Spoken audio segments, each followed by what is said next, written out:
Hello friends, today we'll be discussing curves chapter. Last lecture में हम लोग ने सिंपल सर्कुलर कर्व के रिगार्डिंग बहुत सारे पॉइंट्स देखे थे. आज हम न्यू टाइप का कर्व देखते हैं, transition curve. When a vehicle moves on a curve, there are two forces acting. First, weight of the vehicle and second, centrifugal force. जब भी कोई व्हीकल मूव करता है एक कर्व पे तो दो फोर्स एक्ट करते हैं. एक तो जो उसका वेट होगा जो वर्टिकल डायरेक्शन में एक्ट करता है, एंड दूसरा फोर्स की सेंट्रीफ्यूगल फोर्स, हम इसको डिनोशन देते हैं पी से, तो वो एक्ट करता है horizontally. Both the forces pass through the CG of the vehicle. Since the centrifugal force always act perpendicular to the axis of the rotation, its direction is horizontal, acting away from the centre of the curve. Centrifugal force always centre से तो दूर ही act करता है, ठीक है ना. वो जैसे जैसे सेंट्रीफ्यूगल फोर्स की वैल्यू बढ़ेगी वैसे वो अपने सेंटर पॉइंट से दूर होता जाएगा. ओके, ये दोनों जो फोर्स है, वेट और सेंट्रीफ्यूगल फोर्स, ये दोनों एक व्हीकल के centre of gravity point CG point पे एक्ट करता है. जैसे मैंने बताया कि सेंट्रीफ्यूगल फोर्स हॉरिजेंटली एक्ट करता है and the weight of the vehicle acts vertically. weight जो है वो vertically act करता है. The resultant of these forces should be normal to the road surface for equilibrium. इनका जो रिजल्टेंट है वो नॉर्मल होना चाहिए रोड सरफेस के for equilibrium condition. Equilibrium condition के लिए नॉर्मल होना चाहिए. The centrifugal force is given by P equals to capital W V square upon G into capital R, where P is the centrifugal force in kg or Newton, W is the weight of the vehicle in kg or Newton, V is the speed of the vehicle meter per second, small g is the acceleration due to gravity, and capital R is the radius of curve. ये formula है centrifugal force find करने के लिए, W V square upon G R. ठीक है, कौन सा W क्या है, V क्या है, G क्या है, R क्या है, सब यहाँ पे मेंशन किए हुए हैं जैसे आप हमने पढ़ा. Okay, the centrifugal force is inversely proportional to the radius of the curve. Equation में आप देख रहे हैं कि जो P है वो डायरेक्टली प्रोपोर्शनल है W तो कांस्टेंट होता है वेट तो व्हीकल, स्पीड भी कांस्टेंट होगा, देन स्मॉल g वो भी कांस्टेंट होता है 9.8. Okay, capital R radius of जो कर्व है वो चेंज होता रहता है. So radius of curve is inversely proportional to centrifugal force. Okay. As the radius decreases, centrifugal force increases. But obvious है कि centrifugal force अगर radius of the curve के inversely proportional है तो जैसे जैसे radius की वैल्यू कम होती जाएगी centrifugal force increase होगा, और जैसे जैसे radius की वैल्यू बढ़ेगी वैसे centrifugal force कम होगा. The straight road has infinite radius of curve. अब straight road है तो उसका तो आप रेडियस फाइंड कर नहीं सकते, मीन्स इनफाइनाइट वैल्यू होती है. तो अगर वो इतनी ज़्यादा बड़ी वैल्यू है रेडियस की तो उतना ही सेंट्रीफ्यूगल फोर्स कम होगा. तो स्ट्रेट रोड पे तो सेंट्रीफ्यूगल फोर्स जीरो होगा. ओके, यहाँ पे जैसे लिखा है, hence centrifugal force on the vehicle moving on a straight road is zero. Straight road पे कोई सेंट्रीफ्यूगल फोर्स एक्ट ही नहीं करता है, only weight of the vehicle ही एक्ट करता है, a single force only. Okay, दो फोर्स कब एक्ट होते हैं, जब हम कर्व्स पे आते हैं. ठीक है, when a vehicle enters from the straight road to the curve, its radius changes from infinite to capital R. Infinite से कैपिटल आर में वैल्यू चेंज होती है रेडियस की जब हम स्ट्रेट रोड से कर्व के तरफ मूव करते हैं, एक व्हीकल मूव करता है. Resulting in sudden centrifugal force P on the vehicle, it causes the vehicle to sway outwards. जैसे ही हम कोई भी कर्व में जब एंटर करते हैं तो आपने ध्यान दिया होगा कि जब एक व्हीकल कर्व के अंदर एंटर होता है तो जो स्पीड होती है उस वजह से क्या होता है कि सेंट्रीफ्यूगल फोर्स सडनली एक्ट करता है और आपको ऐसा लगेगा कि आपकी व्हीकल रोड से दूर जा रही है. ठीक है, आउटवर्ड डायरेक्शन में आप मूव कर रहे हैं. ओके, ये क्यों फील होता है, क्योंकि सेंट्रीफ्यूगल फोर्स व्हीकल पे एक्ट करता है. If this exist a certain value the vehicle में ओवरटर्न. अगर बहुत ज़्यादा वैल्यू बढ़ जाएगी सेंट्रीफ्यूगल फोर्स की तो व्हीकल जो है वो ओवरटर्न भी हो सकता है, एक्सीडेंट के चांसेस भी हो सकते हैं. To avoid this effect, a curve of changing radius must be introduced between straight and the circular curve. एक स्ट्रेट कर्व और सर्कुलर कर्व के बीच में जब भी हम इतना जो चेंज आता है रेडियस का, अगर सडनली चेंज होगा तो व्हीकल डैमेज होने के चांसेस हो सकते हैं, एक्सीडेंट हो सकते हैं। तो इसीलिए एक कर्व इंट्रोड्यूस किया जाता है, एक कर्व प्रोवाइड करते हैं स्ट्रेट और सर्कुलर कर्व के बीच में, जिसे हम बोलते हैं ट्रांजिशन कर्व। आप ये फिगर में देख सकते हैं कि ट्रांजिशन कर्व है, यहाँ पे ड्रॉ किया हुआ है, ठीक है, कि ए से लेके वी तक जो हमारा एक लाइन है, ये एक स्ट्रेट लाइन है। सेकंड वी से बी तक है एक स्ट्रेट लाइन। इसमें सर्कुलर कर्व प्रोवाइड किया हुआ है जिसका रेडियस है आर। ओके, कैपिटल आर उसका रेडियस है। अब सर्कुलर कर्व से लेके स्ट्रेट रोड तक के दो जो एंड पॉइंट्स है, वहां से जो कनेक्टिंग कर्व है ना, वो हमारा ट्रांजिशन कर्व होता है, जिनका कोई रेडियस फिक्स नहीं होता। सिर्फ वो सर्कुलर कर्व और स्ट्रेट रोड जब कनेक्ट होते हैं तो वहां पे जो सेंट्रीफ्यूगल फोर्स है उसकी वैल्यू को जो सडन चेंज आता है, वो सडन चेंज को रोकने के लिए ये ट्रांजिशन कर्व प्रोवाइड किया जाता है। रिक्वायरमेंट्स क्या क्या है ट्रांजिशन कर्व की? It should be tangential to the straight. जो ट्रांजिशन कर्व है वो टेंजेंशियल होना चाहिए, ठीक है, कि वो स्ट्रेट कर्व पे एक पॉइंट पे मीट होना चाहिए। It should meet the circular curve tangentially, वो सर्कुलर कर्व को भी मीट करना चाहिए एक पर्टिकुलर पॉइंट पे, टेंजेंट पॉइंट पे। Its curvature should be 0 at origin on straight. जो ट्रांजिशन कर्व है उसकी जो वैल्यू है, कर्वेचर मीन्स जो एंगल फॉर्म करता है स्ट्रेट रोड के साथ, वो ओरिजिन पॉइंट पे 0 ही होना चाहिए, स्टार्टिंग एंड एंडिंग पॉइंट पे। Its curvature at junction with the circular curve should be the same as that of the circular curve. Angle same होने चाहिए सर्कुलर कर्व के और ट्रांजिशन कर्व के एट जंक्शन, जहां पे भी सर्कुलर कर्व और ट्रांजिशन कर्व मीट करते हैं वहां पे वो सेम एंगल पे मीट होने चाहिए, ताकि वो पूरा जो कर्वेचर है वो सेम वैल्यू हमें दे सके। The rate of increase of curvature alongs the transition should be the same as that of increase of super elevation. तो क्या लिखा है? The rate of increase of curvature, curvature की जो वैल्यू इंक्रीज हो रही है, ठीक है, should be same as that increase of super elevation. Super elevation भी साथ ही साथ में हमें इंक्रीज करना पड़ता है। सुपर एलिवेशन का वर्क क्या होता है कि जो हमारा व्हीकल है उसको आउटवर्ड मूवमेंट से बचाने का, आउटवर्ड मूवमेंट में जो जा रहा है ना वो आउटवर्ड मूवमेंट ना हो, इसलिए ट्रांजिशन कर्व पे सुपर एलिवेशन भी प्रोवाइड किया जाता है। Length should be such that the super elevation, या उसको कांट भी बोलते हैं, is attend at the junction with a circular curve. Length उसकी परफेक्टली डिसाइडेड होनी चाहिए। Purpose of providing transition curve, transition curve क्यों प्रोवाइड किया जाता है? तो first point, to accomplish gradually the transition from the straight to the circular, so that the curvature is increased gradually from 0 to a specified value.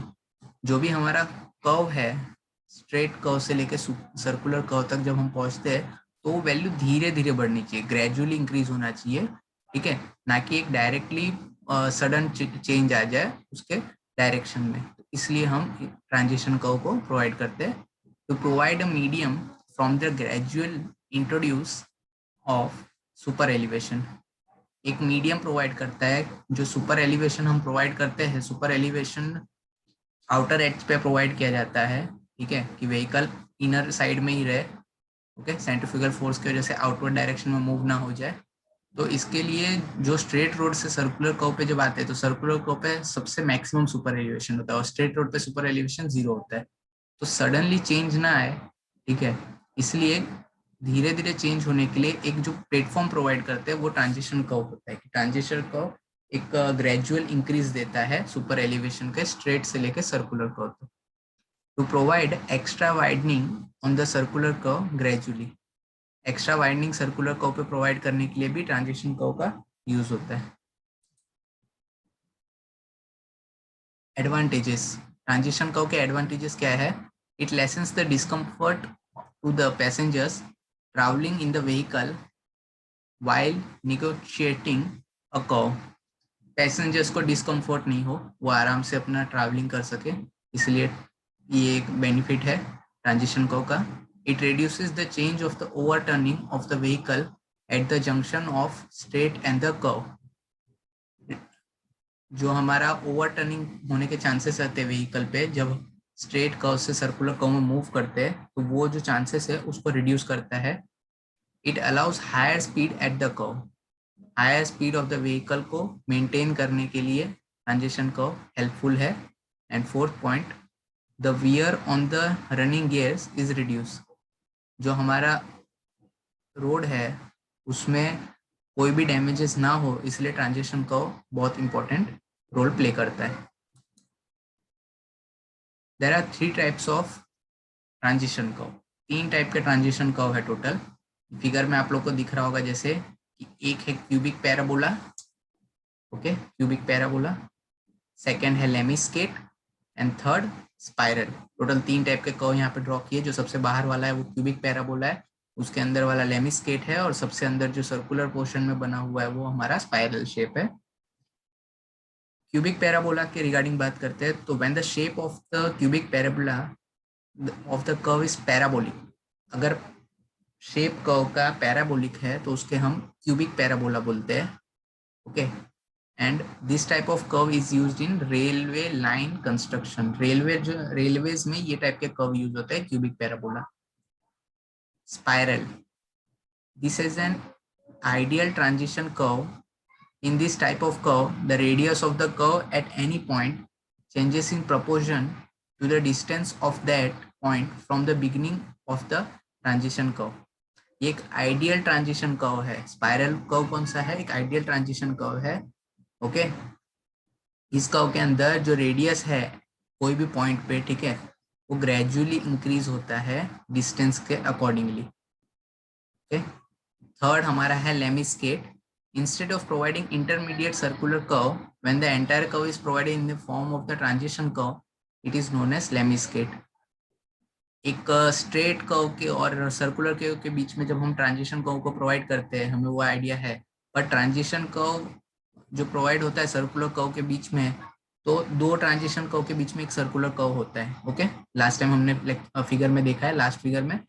Okay, तो वो जो circular curve provide होता है हमारा, ठीक है, उसको नहीं प्रोवाइड करके डायरेक्टली ट्रांजिशन कर्व जो प्रोवाइड करते हैं ना, तो उसको हम बोलते हैं लेमिस्केट. और ये जो कर्व है वो यूज होता है मोस्टली ऑन रोड्स, मींस जो हमारा रोडवेज है उसमें ज्यादा करके लेमिस्केट यूज होता है.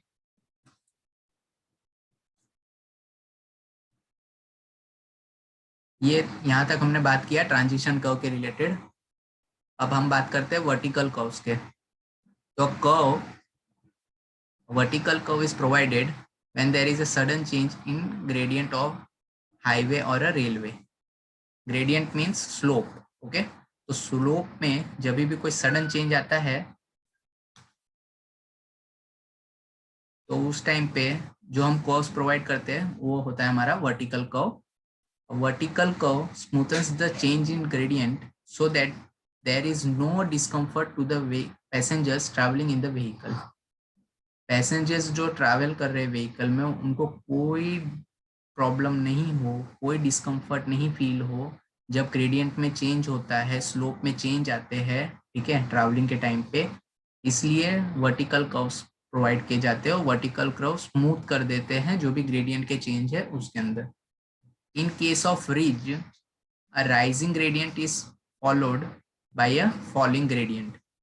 अगर रिजेस है मींस माउंटेनियस पार्ट है, जो माउंटेनियस का टॉप पॉइंट होता है उसको हम रिजेस बोलते हैं. अगर रिजेस है तो अगर एक राइजिंग ग्रेडियंट है तो उसको कौन फॉलो करता है? एक फॉलिंग ग्रेडियंट फॉलो करता है. Okay, and in case of valley, अगर वैली टाइप फॉर्मेशन है, ठीक है, तो falling gradient is followed by a rising gradient. Means एक फॉलिंग ग्रेडियंट अगर होगा, नीचे जाता हुआ ग्रेडियंट है, तो उसके बाद तुरंत जो ग्रेडियंट आएगा वो कौन सा होगा? ऊपर जाता हुआ ग्रेडियंट होगा. Okay, rising gradient is taken as positive and falling gradient is taken as negative. But obviously rising gradient को हम positive consider करते हैं तो falling को हम negative consider करेंगे. और there are 2 types of vertical curve. 2 type के होते हैं, summit curve जिसको हम convex curve भी बोलते हैं, and second होता है valley curve जिसको हम concave curve बोलते हैं. फर्दर हम डिस्कस करते हैं summit curve रिलेटेड. तो summit curve is provided in the following situation. कौन से सिचुएशन में summit curve प्रोवाइड करते हैं? तो an upgrade followed bye a downgrade, एक ऊपर जा रहा हुआ कर्व है, अपग्रेड है, और उसको फॉलो कर रहा है एक डाउनग्रेड, तो वो हो गया हमारा summit curve. Okay, then upgrade followed by another upgrade, एक ऊपर जाता हुआ रोड है, ठीक है, स्लोप है, एंड सेम थोड़ी वैल्यू चेंज होके वापस एक सेम वैल्यू का अपर डायरेक्शन में ही जाता हुआ रोड है। ओके, तो यहाँ पे जो हम कर्व प्रोवाइड करेंगे ना, वो भी हमारा सुमित कर्व ही होगा, कॉन्वेक्स कर्व, है ना। Downward grade followed by another downward, downward grade है ही और उसके बाद वापस एक डाउनवर्ड ग्रेड आ रहा है, तो वहां पे हमारा सुमित कर्व प्रोवाइड करते हैं। आप ये फिगर में देख सकते हैं, ये सुमित कर्व है हमारा, ये ग्रेडियंट बढ़ रहा है पॉइंट T1 से लेके A तक, एंड A से लेके T2 तक ग्रेडियंट कम हो रहा है। यहाँ पे जो ये ग्रेडियंट जो कर्व प्रोवाइड किया गया है वो हमारा होगा सुमित कर्व, कि ये जो ग्रेडियंट है इसका इफेक्ट्स को कम करता है। ओके, ये इतनी जो वैल्यू है E इक्वल्स टू माइनस दिख रहा है, ये इतना ग्रेडियंट को इसने कम करके जो डिस्कम्फर्ट होगा पैसेंजर्स को ये ट्रैवल करने पे ये रूट में, उसको लेस कर दिया है। नेक्स्ट हम आते हैं वर्टिकल वैली कर्व, जिसको हम कॉनकेव कर्व्स भी बोलते हैं।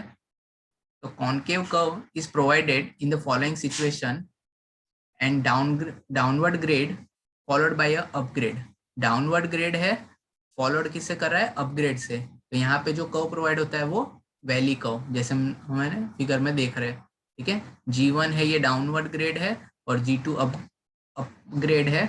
सो जो हमारा कर्व प्रोवाइड होगा T1 से T2 तक, ठीक है, F पॉइंट से क्रॉस होते हुए, ये हमारा होगा valley curve. And downgrade G1 followed by another downgrade, एक डाउनग्रेड है उसको फॉलो कर रहा है दूसरा एक और डाउनग्रेड, ठीक है, वैल्यू अलग होगी, G1 बड़ा होगा G2 से। ओके, सो यहाँ पे भी हम वैली कर्व प्रोवाइड करते हैं। And upgrade followed by another upgrade, एक अपग्रेड दूसरे अपग्रेड को वापस फॉलो कर रहा है, G2 की वैल्यू बड़ी होगी G1 से, सो हम यहाँ पे भी वैली कर्व प्रोवाइड करेंगे। Length of a vertical curve, length of a vertical curve can be obtained by dividing the algebraic difference of the two grades by the rate of the change of grades. Okay, तो length है जो vertical curve की, वो कैसे obtained होगी, by dividing the algebraic difference of the two grades by the rate of change of grades, दो जो हमारी वैल्यू है उनके बीच के चेंज, ठीक है, दो ग्रेड्स के डिफरेंस को हम डिवाइड करेंगे rate of change of grade से, तो हमें मिलेगा length of curve. Capital L equals to G2 minus G1 upon R small r, rate of change of grade हमारा स्मॉल r से डिनोट हो रहा है, और G1 G2 ग्रेड से परसेंटेज फॉर्म में है दोनों। एडवांटेजेस, वर्टिकल कर्व्स के एडवांटेजेस क्या है, तो it lessens the discomfort to the passengers travelling in the vehicle, already हमने डिस्कस किया है कि जो पैसेंजर्स हैं उनको हेल्पफुल होगा। It reduces the change of overturning of the vehicle at the junction of straight and the curves, जो हमारा चांसेस होते हैं ओवरटर्न होने के, व्हीकल एक्सीडेंट होते हैं हिली रीजन्स पे, वहां पे वर्टिकल कर्व प्रोवाइड करने की वजह से चांसेस कम हो जाते हैं, रिड्यूस करते हैं एक्सीडेंट के chances. And it allows higher speed at curves, जो हमारा स्पीड है कर्व्स पे उसको इंक्रीज करता है, एंड हमारे जो हाई रोड्स है उसको डैमेज होने से बचाता है।